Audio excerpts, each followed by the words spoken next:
So apparently Ariana Grande's album Sweetener won a Grammy for being the best pop vocal album. It's funny because I wasn't really aware that it was a pop album or that it had any vocals that would qualify as best.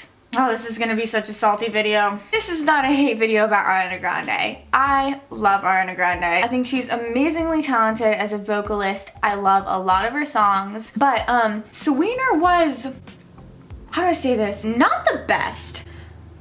I'm Julie, notice the lack of E, and I'm gonna sit here today before the crowd of people ready to throw stones at me and talk about why Sweetener should not have won a Grammy.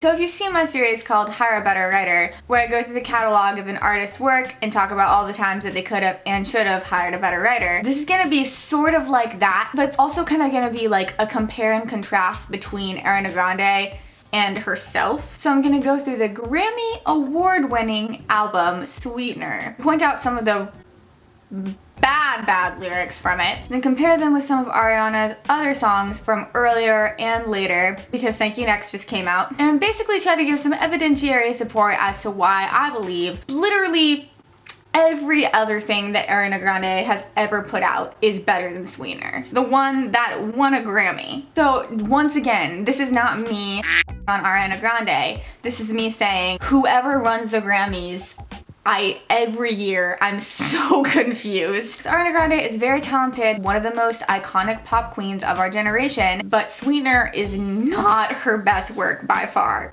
ever. Okay, let's begin.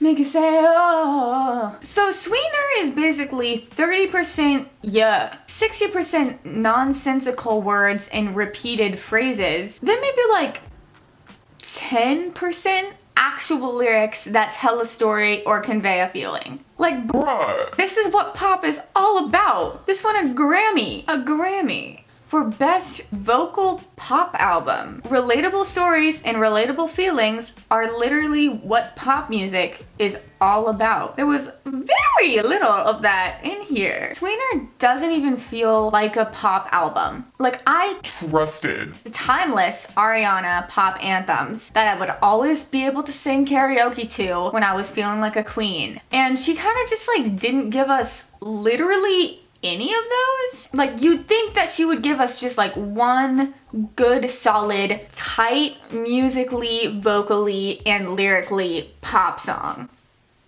Nope. Alright, let's talk about some specific songs so I can tell you what I actually mean by this. Let's talk about The Light Is Coming. So The Light Is Coming is just a little bop. It consists of Nicki Minaj doing a rap that doesn't make any real sense with the concept of the light is coming. And then Ariana Grande just saying, the light is coming to give back everything the darkness stole. You wouldn't tell anybody about. Sonically, this is a really unique song and it's really cool, and I think that throughout Sweetener there's a lot of cool stuff happening, like production-wise, but that is not what pop's about. Pop's not about that. That's not the point of pop. One of the things that makes pop music is melodies that are easy to sing and fun to listen to and get stuck in your head. Like, that is kind of like the quintessential pop music quality. The Light Is Coming doesn't really have any melodies at all. Let's talk about Sweetener, the title track of the album. So Sweetener has this whole like R&B gospel chord structure that Ariana Grande has actually used before in different songs that kind of is reminiscent of like The Way. But let's just actually think about this. Life deals us cards, makes everything taste like it is salt. Then you come through like the sweetener you are to bring the bitter taste to a halt. Girl, salt ain't bitter, it's salty. That's maybe nitpicky, but it's also just like, I just don't understand like how this is like supposed to be the quintessential song of the album, because literally the entire song is that stanza where she describes salt as bitter, and then you get it, hit it, flip it. You make me say, oh, twist it, mix it, and mix it, kiss it. You make me say, oh. Like, literally the entire song is just her being like, hit it, hit it, hit it, hit it, yeah, yeah. Wow, what a tender, well thought out, interesting way to talk about your love for someone and their beneficial effect on your life. This won a Grammy! Then there's the song Successful, which is by far the least relatable song on the album because it's like you can write a bop that makes people who are poor and sad feel like they're boss ass bitches. That's how you write like a good empowering song. It makes anybody, no matter what walk of life they're at, feel like they're rich and they're living it up and they're hot. An example of this is Bang Bang. Bang Bang is not my favorite song or anything at all, but it makes people feel like boss ass bitches. Never fails. Or Break Free and Dangerous Woman. Dangerous Woman makes any woman feel like a dangerous woman. Even if they're like the singlest person in the world. When you sing Dangerous Woman, you can connect with the emotion that she's feeling when she sings it. But Successful from Sweetener is like a closed off song. Yeah, it feels so good to be so young and have this fun and be successful. I'm so successful. And girl, you too, you are so young and beautiful and so successful. Was that like her attempt to be like, oh, you too, girl. Anyone who's listening, you're successful too.